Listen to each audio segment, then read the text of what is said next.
This is another episode of All Patrol with the Suffolk County PBA. I'm CJ Hunter, the treasurer of the PBA. I'm Tanner Brandenmeyer, the sergeant at arms of the PBA. And joining us today is Joe DeStefano. Joe's the Assemblyman of the 3rd District for the New York State Assembly. Thanks for joining us, Joe. Thank you, guys. It's a pleasure to be here. All right. So Joe's had a long life of public service, started off in the fire department, right? You've worked in the sheriff's office prior to being elected. Mm-hmm. What kind of drew you to public service and eventually seeking elected office? Well, truth be told, I was 19 years old when I joined the fire department in Medford, where I've been ever since. I started out as a firefighter in 1980. I've been in there 46 years now. I'm finishing my 46th year. And I've been everything in the fire service, including president, lieutenant. Actually, 30 years I've been a fire commissioner, which my term will be ending in December. I am not seeking re-election as a commissioner because 30 years is a long time to give to the community, which I love so much. But I realized that doing all the things that I do, something had to give. And I think that passing the torch is like what happens in all areas of life, where it's time to pass the torch to the next generation of people who want to take a chance in doing those things that I did. Did everything from, new equipment, bringing the new fire trucks, new buildings, state of the art.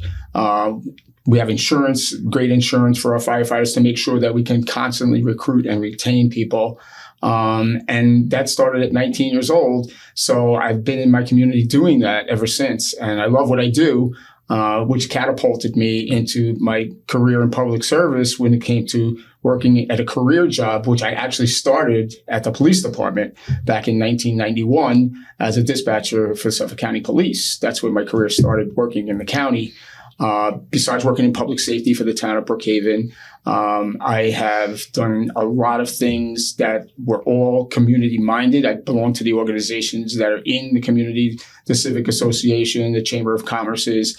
I've been involved in the fire service in the state, in the town, in the county. I currently serve as the treasurer of the Suffolk County Fire Districts. I've had that job since 2001. So I've been, the things that I do, I enjoy doing. That's why I do them so long. I was the president of the Brookhaven Town Fire Districts. I was president of the Suffolk County Fire Districts Officers Association, where I currently serve as the treasurer. I was secretary treasurer, and then they split the jobs. Been a union president for the sheriff's office, for the sheriff probation unit. I did that for 10 years. And prior to that, I was a delegate to the Association of Municipal Employees, where I still currently serve as an active retiree in the union. Again, it's always, to me, it's about services to the community. I've always been involved in everything that's community related. One of the people in my community have coined me as Mr. Community First, because I will not do anything that doesn't help my community. It's whether it's a fundraiser for dystonia, which we spent the weekend doing, or raising money for St. Jude's, concerts in the park for churches. We do everything, and I am so proud of those things that I do, because it shows my commitment to where I live. I raised my family in the house that I currently live in for over 50 years. My wife and I have been married for 41 years. I have 2 grown children, and one's going to be 40 and one's going to be 36. And I have 2 grandchildren that currently live in North Carolina. I see them when I can, but it's a full life, as you can tell by the things that I do. It's just amazing that I'm able to do it, but I enjoy it. Yeah, I enjoy it. All that experience, how's that helped you going up to Albany and serving? Well, and I will take this right to the grave. I honestly and truly, when I was a unit president for the sheriff's office, I learned what it was like to be in political action. I served on that committee, and I interviewed some of those people who are still there today. When I was part of that organization, when I was interviewing candidates, I used to say to them, and this is very important for people to understand, if you are running for office, make sure that you know what you're talking about. Because one of the things I've learned in the 7 years that I've been an assemblyman is that don't ever ask a question unless you already know what the answer is. The second thing I will say is that don't make decisions for people if you don't know what it is that they do. case in point. In a subject of like social services or something like that, where they're overburdened, overwhelmed, short-staffed, but yet you're making decisions as either a legislator or a commissioner or something like that, but you've never been there to see what it is that they do. How can you make a decision for somebody for the rest of their life and their career when you've never sat there and listened to what it is that they do? Right. Those open lines of communication, they're invaluable. And those affected us in 2020, after everything that happened with George Floyd and with the criminal bail reform. I think that affected. Absolutely. You know, they always say you always got to do more with less. Well, that could be more true in the county because I've seen it in action being a civilian working in the sheriff's office. You know, we always short staff. When I took over as unit president, we had 300 members in my unit. We were down to a little over 200 by the time I left. And through attrition, mostly, they never really lay anybody off because we're always short staffed anyway. So how do you lay people off when you don't have enough people to fill the jobs as it is?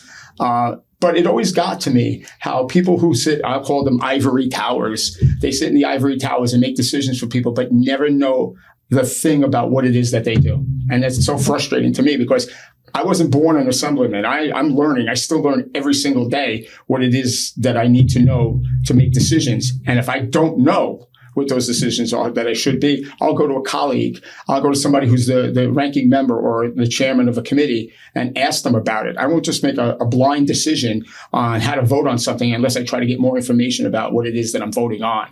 That's the last thing you want to do is to make a bad decision. You make them. You will make bad decisions at times.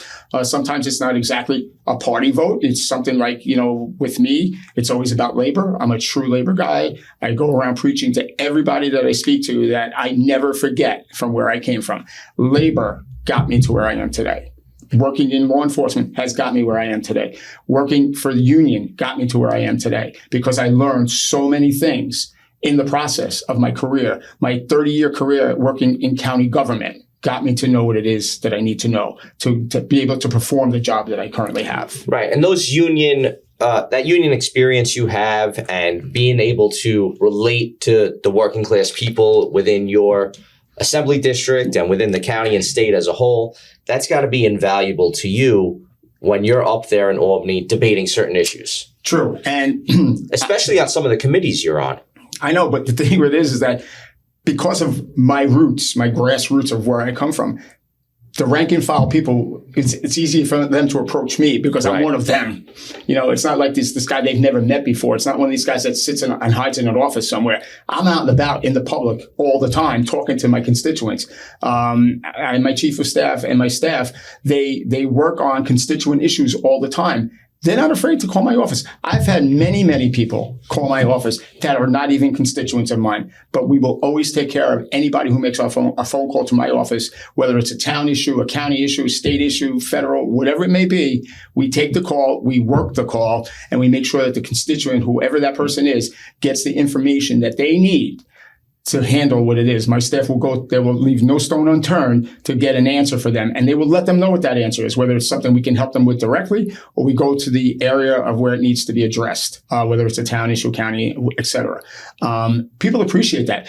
We don't answer the phone, excuse me, are you a Republican or a Democrat? That's not how this works. You know, we find out if they actually are a constituent, and we will let them know. If they're not, we will tell them, we'll handle this, but this is who your assembly person is or senator or whoever it is that they may need to talk to. That's where we shine. As everybody in this knows that I'm outnumbered. In my district, I'm outnumbered, out-registered. But yet the people I carry a lot of crossover votes because I do the right thing by the people I represent. Right. When I first got elected, when my orientation, the leader at the time said, there's two things I'm going to tell you. And you take it and run with it. The first thing was, it's a 2-year term, as you guys know. We run every other year. The first year, when you get elected, you're not running for re-election yet. You make sure that you go to everything you can get to when you're home, because we're in Albany, as you know, from January to June. But on weekends and at nights when you're home, you make sure you go to everything you can go to. Because in the second year, when you are running for re-election, people are going to say, oh, what's the matter? You couldn't come to us last year. You only come and want our vote. That's why we see you now, right? That's the thing that most people will say. We only see you the year you have to run. That's not me. I never want to be known as that guy. And secondly, and more importantly, as far as constituents go, is that the party will never tell me how to vote on anything. They will tell me, you need to vote the way you have to vote the way you need to vote because you're representing constituents, and you have to vote the way you think that it handles their concerns the best. Right. Meaning that it's not about you now. Now you're voting for, and how do you affect their way of life every single day? And sometimes, and you know, the leaders know this, that sometimes it's not always in lockstep. It's always, you may have to drift away a little bit to make sure the constituents that you represent are being represented in the area and where you live. And that's the way it's supposed to be. You're there to represent the people in your district. You're elected to be their voice up in Albany. Correct. You're elected to look out for their concerns. Correct. And address the issues that they see day to day and make their lives better.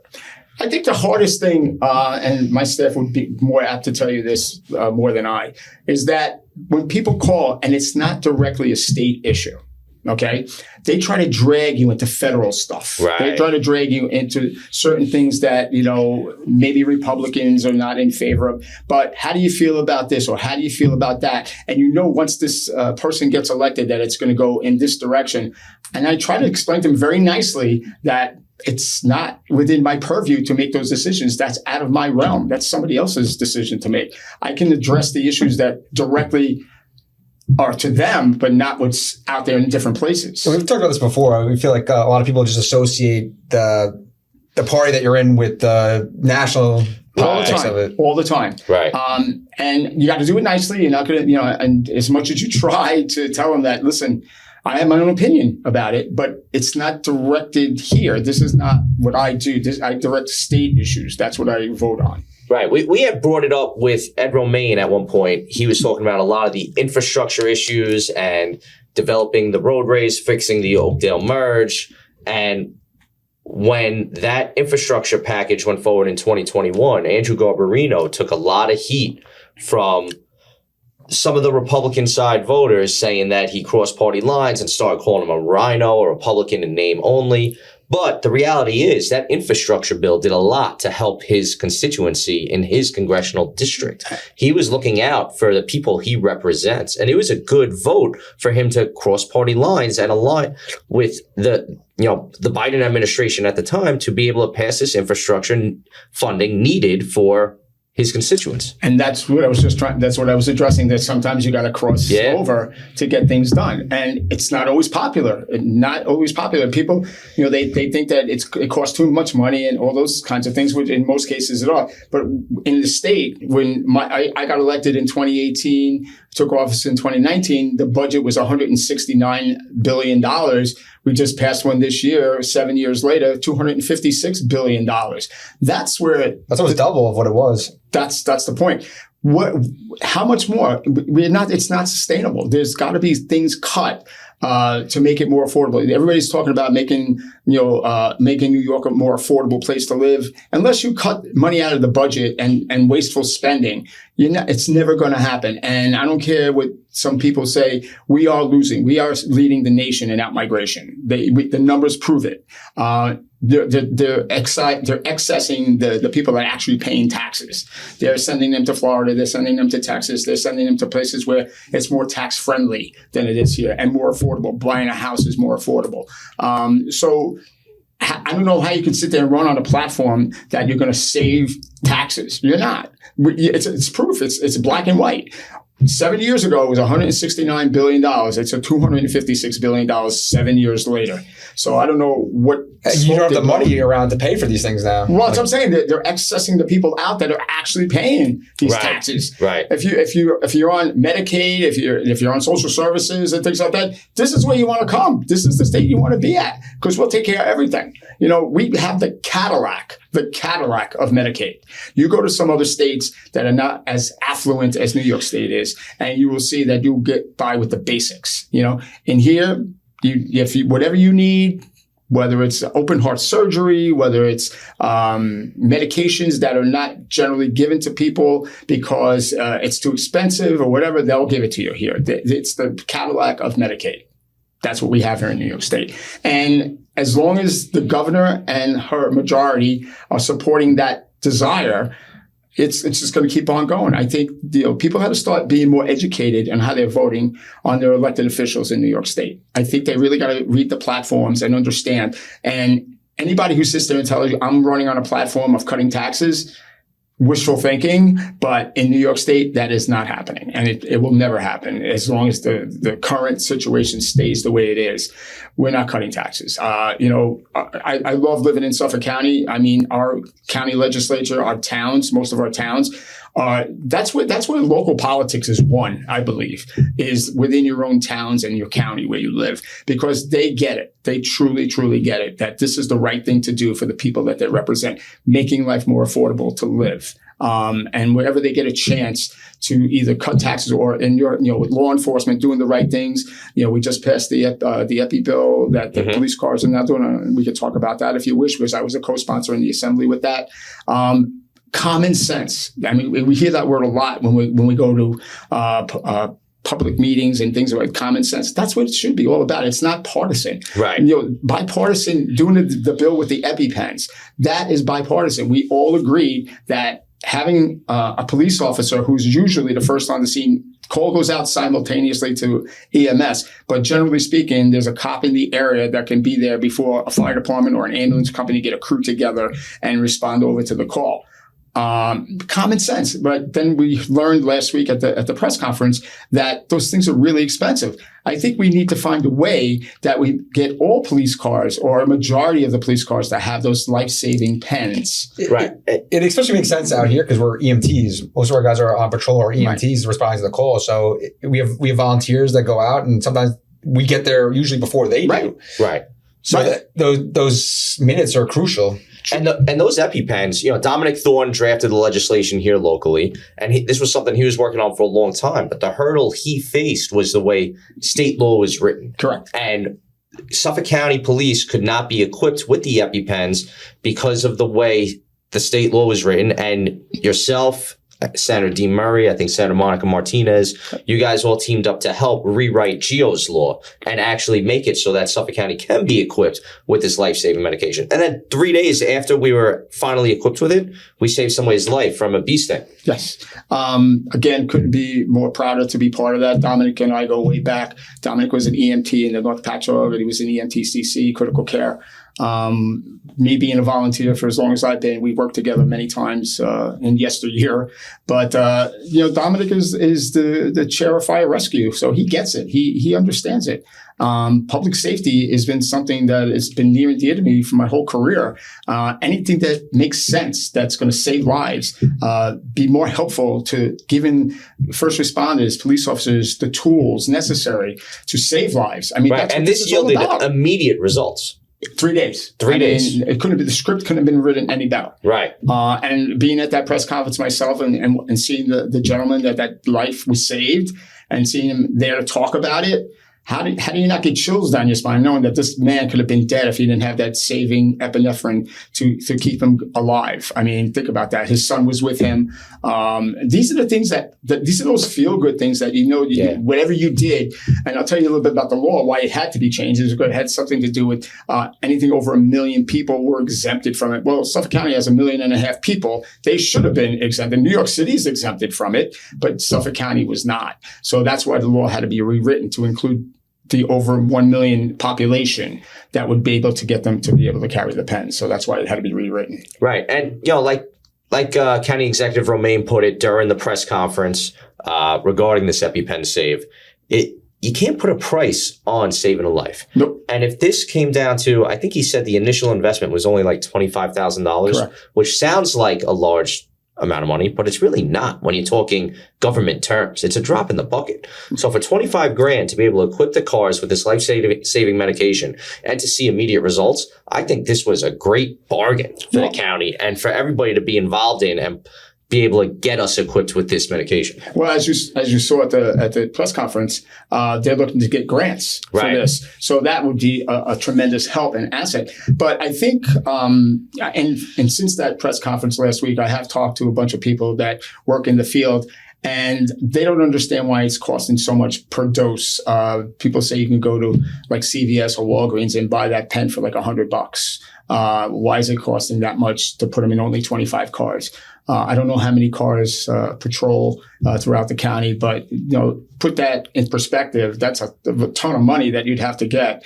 And I understand they have a shelf life too, They do. and temperature life and all that kind of stuff. And I think that's part of why the initial investment was $25,000 instead of say $2,500. Right. If you're equipping 25 cars at $100 a piece, I think you need those backups available because there is a shelf life. They need to be stored at certain temperatures. Correct. So you need to be able to have these backups in place for when they expire, basically. You mentioned earlier Senator Martinez, who is a great asset to have as far as I am concerned, because Monica and I have done a lot of bills together. And people that know Albany, how it works, you have to find friends on the other side of the aisle to get anything done. And she's a friend, and I will never speak ill of her. People have their thoughts in the way they do things. But if someone's there to help for the right reasons, I'm going to stand shoulder to shoulder with that person because it's the right thing to do. And it helps the people that we are here to help. I may get in trouble for saying that, by the way, and I probably will. I'm glad you said it, though. It's the truth. Yeah. I don't lie. And we've been beating that drum the entire time we've been doing this podcast for about 6 months now, how the local Republican and Democratic Party do work well together here in Suffolk County, because on both sides of the aisle, everybody puts common sense first. There's a few differences when it comes to, certain values, but the vast majority of the issues we face, everybody kind of agrees on how to approach them in a way that's best for Suffolk County residents. Right. And I love that about where we live, because if you go 2 counties to the west and you get involved in the 5 boroughs politics, it's one party rule. Everything seems very extreme, and it's not always about what's best for the people that live there. It's a competition for who can go further extreme. It's incredible. Yeah. Well, again, it's about constituent services. And when you're sitting in Albany and you're lobbying, people are lobbying you for certain things and whatnot, and then you sit there, you're like farmers. I mean, we have farms on Long Island, a lot of farms on Long Island, but it's such a contrast between downstate and upstate when it comes to that. Law enforcement, for the most part, whenever you hear me talk about law enforcement, which you guys already know, is that public safety is not a partisan issue. It should not be for anybody to be partisan when it comes to public safety. We want to live in safe communities. The entire world wants to live in safe communities. And you got to support those who do the job to make that happen, giving them the tools. Yeah, guys make a great salad. God bless you. I wish I was a cop before I went the other way into the sheriff's office and dispatching and whatnot. But the bottom line is you reward those who make your life better. Right. You don't take away from them. And that's sometimes people miss that. And you spoke about the outward migration of people moving out of New York. I feel like the public safety was probably the main reason why people were moving away. Right. It's unaffordable, and it's just not, you go to the city, it's not safe. When you knock on doors, when you run for re-election, when you knock on doors, people want to know where you stand on certain things. They don't want to, because you can sit there and when you don't have a record to run on, you can say anything, and how would they know? You don't have a record. You've never been elected.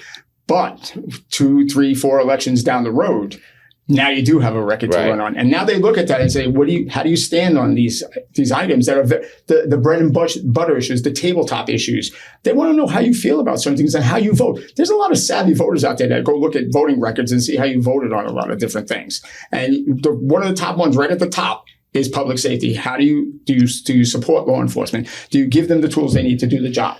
That they want to know that. Of course, every community has its problems. We all know that. But, I can go to any one of the precincts that I am affiliated with. I have the 5th, the 6th, and the 7th. Okay, I have all 3 of them. I can go to the commanding officer on any one of those and tell them I have a problem in one of my communities. It will be addressed. That's what's important. And it shouldn't be that I have to only do that. Anybody, any community member should be able to go to that precinct and talk to the commanding officer and say, I have a problem, and it should be addressed. I think we have that for the most part. But all the representatives should be doing the same thing that you're doing. Right, exactly. And the thing of it is that if you want the respect for law enforcement, you have to be able to work with them. You can't sit there and demand things all the time and not expect to like give back a little bit. You know what I'm saying? Like I can't sit there and say, I want this, I want this, I want that, and not at least have some kind of a time frame. Like when I have the transportation, I'm on the transportation committee. If I don't have Route 112 cleaned in time, I'm getting hammered because it's not clean. It's not this, it's not that. You gotta remember, the State Department of Transportation just doesn't work in Medford or Coram or Patchogue. They work all over. And we talk about the skeleton crews. They don't have a ton of extra people to do these jobs. They have a schedule that they try to live. And if you have snow, that just throws a monkey wrench into everything because now you got snow removal and stuff like that. Everybody was always complaining a few years back. They were complaining about the expressway and the potholes and this and that. Well, the whole expressway got redone. And so it takes time. Wheels of government do not turn quickly. I'm going to be the first one to tell you that. But you have people that address those issues.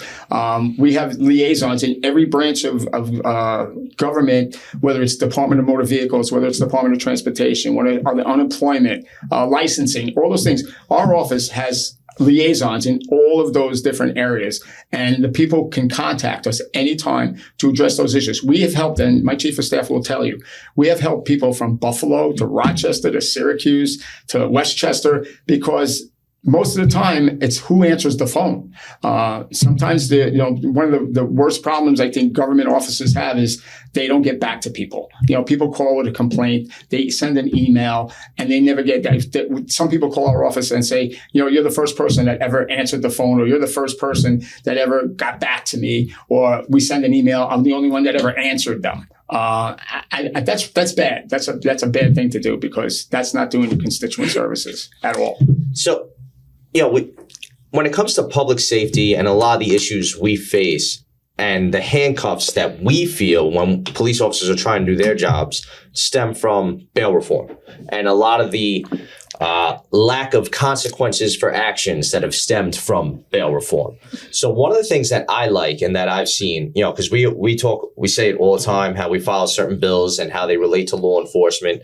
You sponsored a bill that would make any crime resulting in the death or SPI of an individual bail imposable by judges. So it gives the judges some discretion, and the definition of any crime resulting in death or SPI keeps it very broad so that certain crimes can't fall through the cracks. Because we had a case recently where a body was dismembered and pieces of it were scattered throughout the county, and the people that we had probable cause for dismembering that body and dispersing it, they were released without bail the very next day because there wasn't probable cause that they actually murdered the subject.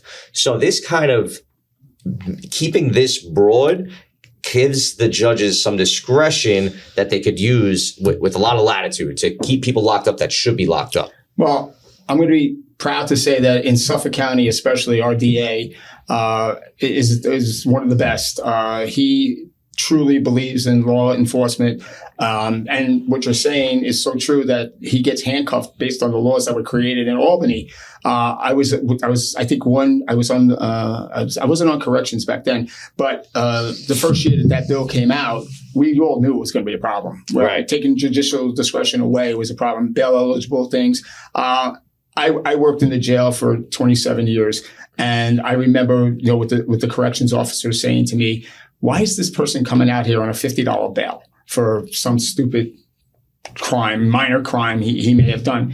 It probably costs $1,000 to process somebody coming back from district court, going back out to the jail with fingerprinting and clothing and medical and all those things that you got to do.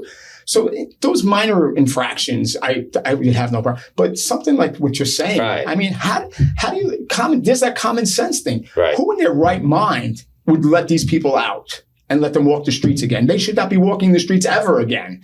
But to not give them the judges the opportunity to at least, you have probable cause. You got everything you need. You got evidence all over the place. Why would you let this person, the state is coddling criminals more than they're coddling the people that are being affected by these crimes. That is one of the biggest problems we have. And having one party rule in Albany is absolutely the culprit for all of this, because you can't get 20 people from the other side of the aisle to say that's wrong. We should change it. Because if we had 20 people from the other side of the aisle, that law would be changed and we would get what we need to make sure that judicial discretion is given to those who deserve to stay behind bars. Ray Tierney is a phenomenal DA. He has total support of mostly everybody, both sides of the aisle for the most part. We need to fix that. We need to address that. And as you can see over the last 6 years or so since that bill's been in place, that some people are starting to slide down to the idea that, maybe it does have to be amended. And right. little blurbs here and there, which doesn't amount to anything really. You need to have a full wholesale change. Right. A lot of the rollbacks that we've seen have rollback specific charges. Mm-hmm. And what I like about your bail is it stays very broad and gives the judges the ability to have their discretion, because that's what a judge should do. A judge should be able to judge based on the evidence put forward to him. He shouldn't just be a referee of the courtroom. Right. Agree. So we talk very often about how penalties don't fit crimes. And in New York State in particular, we've had an issue where a lot of cop killers have been getting paroled over the last decade. And it's sad to see, because the families of these cops who have been murdered have to go to parole hearings over and over and over again. So one of the bills that I like that you've introduced also is a change to the murder law and making the penalty for some murder convictions life without parole. That way, these families don't have to go through this every 2 years at parole hearings. And in some cases, it would even lead to death sentences for the convicted murderers.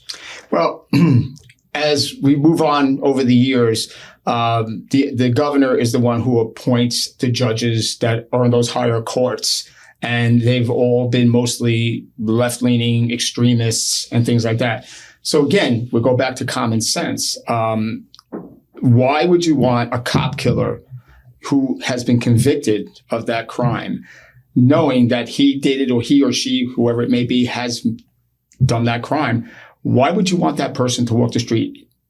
You took a life. I'm one of those guys that, you took my life. Somebody's taking your, it should be an eye for an eye. Not everybody agrees with that, by the way, but I just believe that when we commit a crime against our first responders, our law enforcement, EMS, whoever those people are, there should be more. It's a precedent setter. It should be more significant, the punishment for them, because they're there to protect your life and right. your property, and they did their job and they lost their life because of it. Right. So why is it that the person who did that, why should they walk away for the rest of their lives, be fine, where the people, the family members of the ones that the life that they took, why do they get to suffer for the rest of their life without their loved one, but you get to walk around and have your life like you used to have it without right. being punished in some way, shape, or form? It just doesn't make sense to me. That's why that bill is there. Right. But again, with the Democratic rule in Albany, they'd rather give parole to all the offenders and clear out the jails and that kind of thing.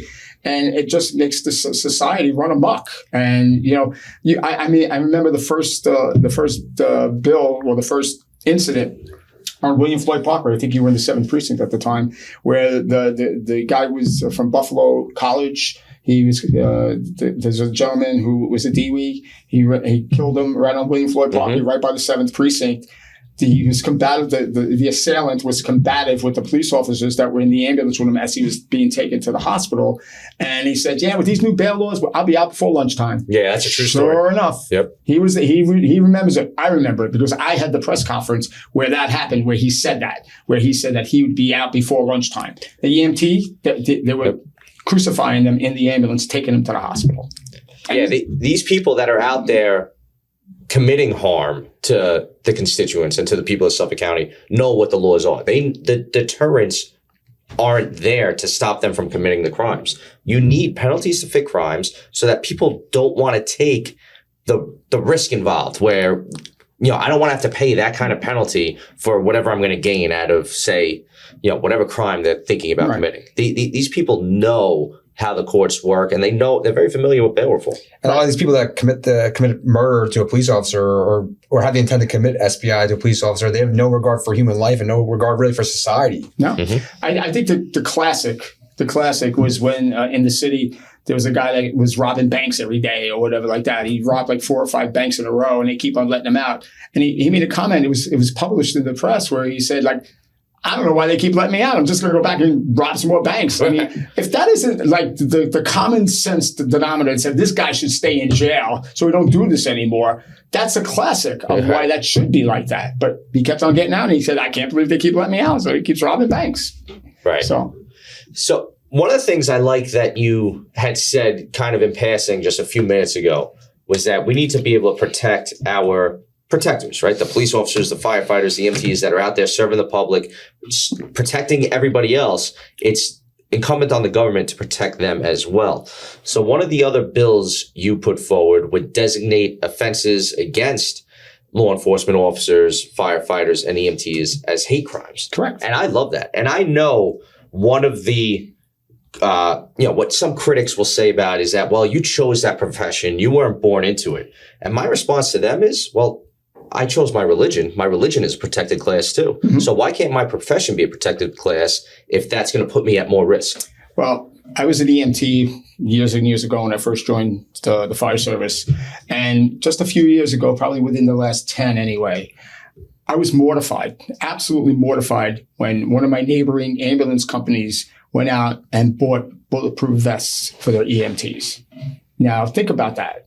Think about that piece of equipment that they now have to wear every time they go out on a call because they're afraid.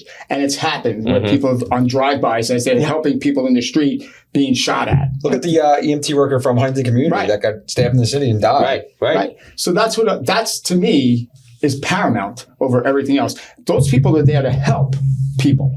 And you're taking their life or you're hurting them, and they're only doing what's the right thing to do is to help others. And now that should be treated. You hate them. That's why you're doing that. You're not doing it for any other reason. You don't like them. You don't like what it is that they do. You don't like the profession that they have. That's why you're committing this crime against them. And so I was mortified. When I found out that they were wearing bulletproof vests going on EMS calls, I was like, really? That's the new norm now. Everybody has them now. And think about how bulky that is when you guys wore them, right? Yeah, you know how it is. Now you're trying to administer first aid and you got this bulky piece of equipment on you now trying to administer when you're afraid that you might get shot at if you're at an MVA in the middle of an intersection and there's a drive-by and they come start shooting. You're out there. Right. You're out there with no protection. That's the only thing you got. It's just the world itself is just, the recent things that have happened in the last week or so, this country, this world needs to heal. It really does. And we have to find the right way of proceeding with not having so much hate. You don't like somebody's ideology, so you kill them. That's your answer. Like that message is going to go away tomorrow. That message is, if anything, that message got stronger and it will continue to get stronger as time goes on. Because now you silence the person who created it. Do you think that the people that love that man will forget him? Of course not. They're going to make it stronger. I was reading up on something today. They already got 32,000 more applicants to create their chapters. The new chapters. I read about that too. To continue on of what his legacy would be to make this, the verbiage. You don't have to accept it. You don't have to do it. But a man should not die over it. That's insane. I'm glad you bring that up too, because the thing about Charlie Kirk is he was inviting open dialogue. He was inviting debate about the issues. Right. And you might view him as, say, somebody who's far right. Doesn't mean you have to agree with everything he believes, but you have to respect that he wanted the open dialogue and discussion. And he was inviting the debate in a peaceful way. Right. He never once threatened violence against people. He may have been pro-Second Amendment, and there were reasons to be pro-Second Amendment, but he didn't ever threaten to shoot somebody himself. He didn't ever threaten harm on somebody else. He invited people that disagree with him to move up in front of the line and debate him. Freedom of speech is our First Amendment for a reason. It's the most important thing that we really stand on in this country. And from what I understand, he never had a teleprompter. Everything was off the cuff. Yep. It was right then and there. There was no thinking about it. Someone would come up and ask a question and he would just answer it, and not, just blurt it out, whatever came to his mind. Open debate. That's what we created. That's what this country was created on, is open debate. We have different points of view. So get them out and let the people decide which way they want to go with it. Yeah. I love what he represented. I love the idea of the open debate and let people actually hear both sides of an argument, because if you're not watching one of those, chances are you're only listening to the left side of an argument or you're only listening to the right side of an argument. It's great to see both come together and actually debate it live. And I loved that, this was, you don't have to agree with him, but you should respect the American ideals that this really is. There's nothing more American than just debating the issue without having a fight over it. Right. Or kill. Right. Or kill over Right. it. I mean, obviously deranged, the guy has some issues. We all, if this is allegedly has these issues that are going on. The bottom line is that what that man with Charlie Kirk created is a movement that just gives people a choice. Right. This is what I think. You make your own decisions on what you think. Right. And for anybody who is celebrating his death and his assassination, shame on them, because to celebrate the death of a man who represented peaceful debate, there's nothing more un-American than celebrating that kind of death. So let's go back a few years to, I won't mention names or anything, but there was a situation that happened in Minnesota where someone was killed. Mm-hmm. The looting, the riots, the damage, the fires in the buildings all over the place. Did you see any of that happen after Charlie Kirk was assassinated? Did you see anybody have marches down the roads and all those kinds of things? Wow. No. I saw candlelight vigils and group prayers. Right. What's the difference? Tell me. It's the same scenario, just a different way of handling it. Yeah. Hopefully it is a wake-up call for a lot of people out there in this country. So one of the things I do want to touch on too, I know we've already hit on a lot, but some of the committees that you're a part of up in Albany, you're on the Government Employees Committee, which we see you at the PEC conference every year, at a lot of the PEC events in Albany as well. And I think your background as a union representative and as a union worker, that committee fits you very well. Do you feel that when you went up to Albany the first time, were you assigned committees that did kind of fit your personality and background, or was it kind of just luck of the draw, almost like cards out of a deck being dealt out? I wish it was that easy, but it's not. Most of the time, they look at your background. Mm-hmm. There's a different leader there now than was there when I first got there.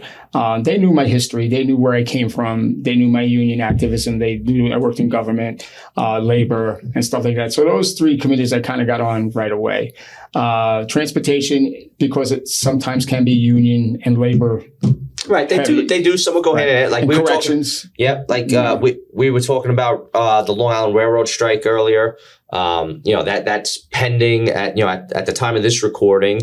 They still have a couple of days to try to iron everything out before a strike is potential.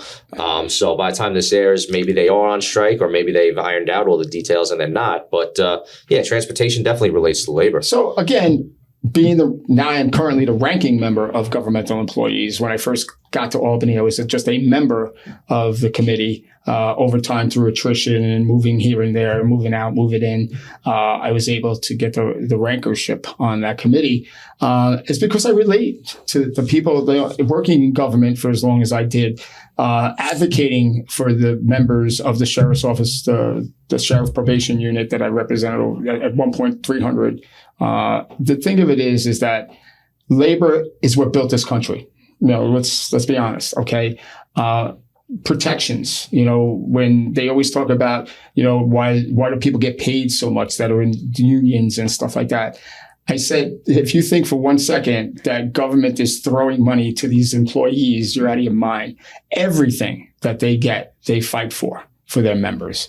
Whether it's salary, whether it's benefits, whether it's time off, whether it's whatever it is, those are earned. Those are not given to anybody without something. And most of the time, and being on the negotiation committee when I was with AME, the other side is always looking for something back. Right. It's never given to you free and clear. There's always a trade-off when it comes to negotiations. So what happens is the rank and file members put a list together, the things that are important to them. And usually at the top of the list is money. They always want a decent raise. But the other thing that they want is not to lose anything they already have. That's one of the hardest things to negotiate, because in this case, the county, who pays all the county employees, they're facing the same problems that the state is facing, only on a smaller level, with rising costs of everything, health insurance being number one. Yeah. That's the first thing government comes after when it's time for a new contract, is they want to somehow address the healthcare issues and how much it costs. In Suffolk County, as you guys know, they're self-insured. So There's the people that cost them a ton of money because they have ailments and they have problems health-wise. And then there's people that are young people that don't have any problems and never go to a doctor and never have a surgery and never have any of those. So those are the balances that they look at. And they say, well, this guy's costing me $10,000 a year. This guy's only costing me $3,000 a year, or whatever the case may be. And that's how it kind of levels out over time, is by addressing those issues that way. Self-insured is as a lot of people want to self-insure, but they can't, because they get that one bad year or 2 bad years and they're done, I was grateful in my whole career. I was always grateful that I had great health insurance. I still have it, but it's my secondary now because I'm old enough for Medicare, and I'm a little sad about that because I never thought that I would be on that. I thought I'd be better than the alternative, Joe. Yeah, I know. But it's one of those things. It's not what it's cracked up to be. Let's just do that for a second. But again, nobody's willing to give you anything without trying to get something in return back.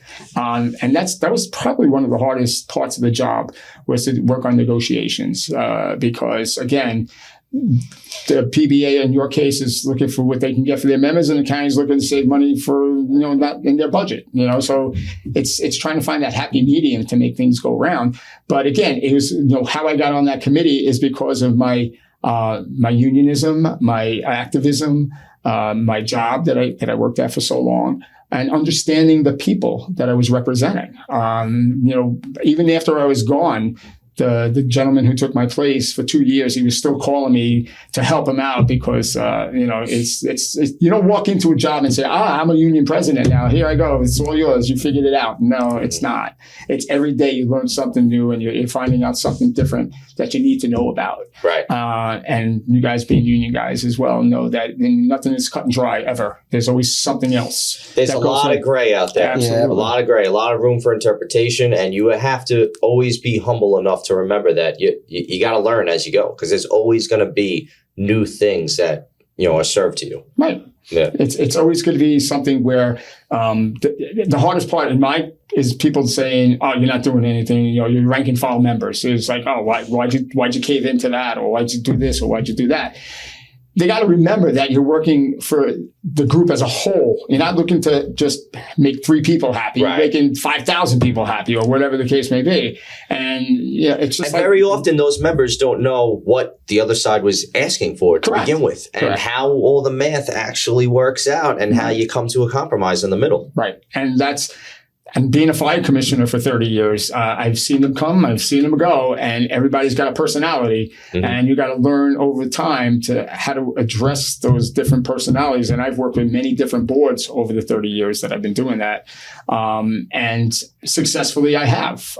And that's why I think that I got put on some of those committees as well, because you have to be able to do the give and take. You have to be able, there's some people that come to me that want their bills passed in governmental employees. And I says, well, you're going to have to do some work on that too. I mean, I'll do what I can, but you got to go talk to people on the other side and try and get support. Right. Everything is about support. You need some same as legislation, Absolutely. Right? It can't just be coming from one side. That's exactly true. And, I again, in Suffolk County especially, I don't care which side of the aisle you're on. I really don't. I think our mentality is we want Long Islanders, we want Suffolk County residents to prosper and live in a safe community and get the education. One of my favorite things is libraries. I love libraries. Anytime I can give a grant to a library, I always do. We just did one for the Longwood Public Library. They have these big event brights. When you were a kid, you put the little light bright thing together. This thing, it takes up the whole wall, and it's in the little kids area. And they walk in there, and they have these big pegs that are all lit, and they're making designs and stuff like that. We just visited last week. It's cute. It is. It's adorable, and the kids love it. My chief of staff loves it. She likes playing with it too. But again, my alma mater, Patchogue Medford High School, I went to there. I got them a grant. They're renovating. It's not everything, but they're renovating their library. It's not just about law enforcement. It's not just about EMS.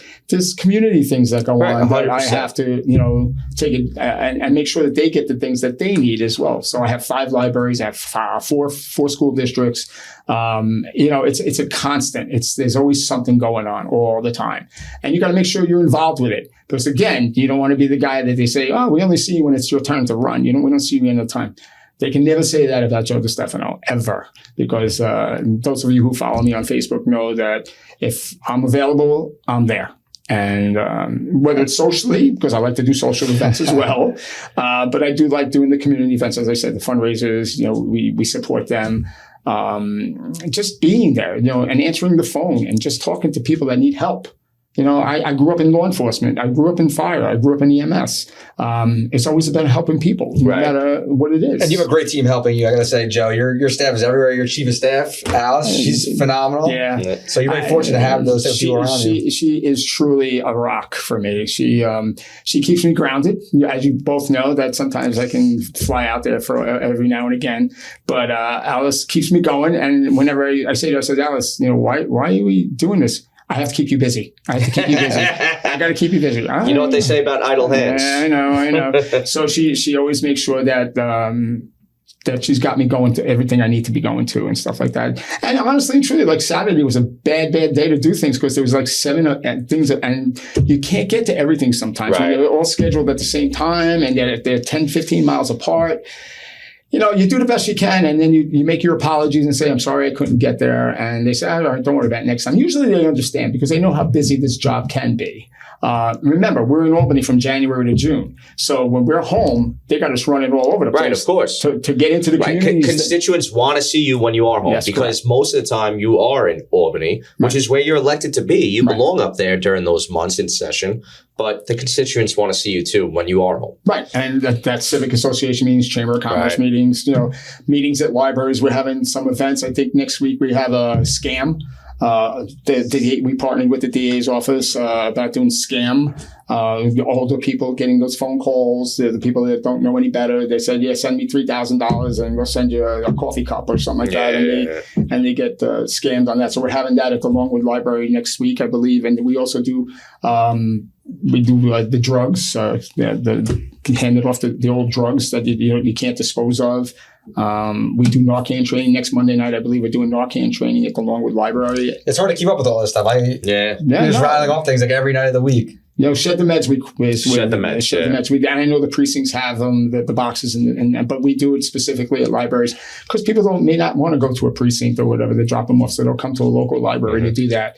And they've been very successful over the years. We do the children's ID. The little kids, they have like looks like a regular ID, and they get their fingerprints taken, their picture taken, and before they leave, they get an ID on who they are and where they belong and stuff like that. So kid gets lost, if they have that ID on, somebody can figure it out. It's parents that have to agree to it too, by the way. So I remember as a new union representative, I was told by somebody that your best ability will be your availability.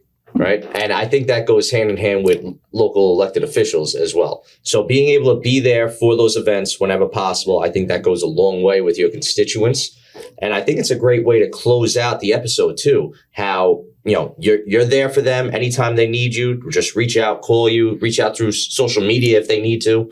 And just that you're there and your staff will be attentive to whatever issues that they have, and you'll be able to help them get through whatever problems they're having as far as government can help. That is true. Yeah. Like I said, we don't turn anybody away, no matter who they belong to, whether it's one of mine or somebody else's, whether it's town, county, state, doesn't matter. We will help them. We will help them. Yeah, that's great. Is there anything else you want to touch on before we wrap up this episode? No. Anything you're working on in Albany for next year? Well, we have all our bills, as everybody knows, is a 2-year cycle. So this year was the first year of that 2-year cycle. So there's a lot of things out there that are still pending.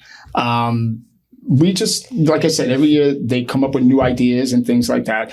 But what has to happen is you gotta close this chapter before you open up a new one, because remember, it takes time to advocate for those particular bills that you're working on. So if you open up new ones, you got something back here is going to take a back seat to it, and you want to make sure that you got everything covered. I got to tell you, the way I handle it, Alice will be the first one to tell you, is if someone has an idea, I'm not the smartest bulb in the chandelier. So if there's a bill that you would like to see, or you want me to be co-sponsored to, or whatever, let me know. I love creating new bills, but if somebody has an idea that they haven't seen that say, hey, this would be a great idea for a bill, let me know. I will be more than happy to work with you on creating anything that's good for our constituents, good for our county residents or state residents. Whatever it is, we're always open for new ideas, because that's what makes the world go round, is creating new ideas to get help for those who need it.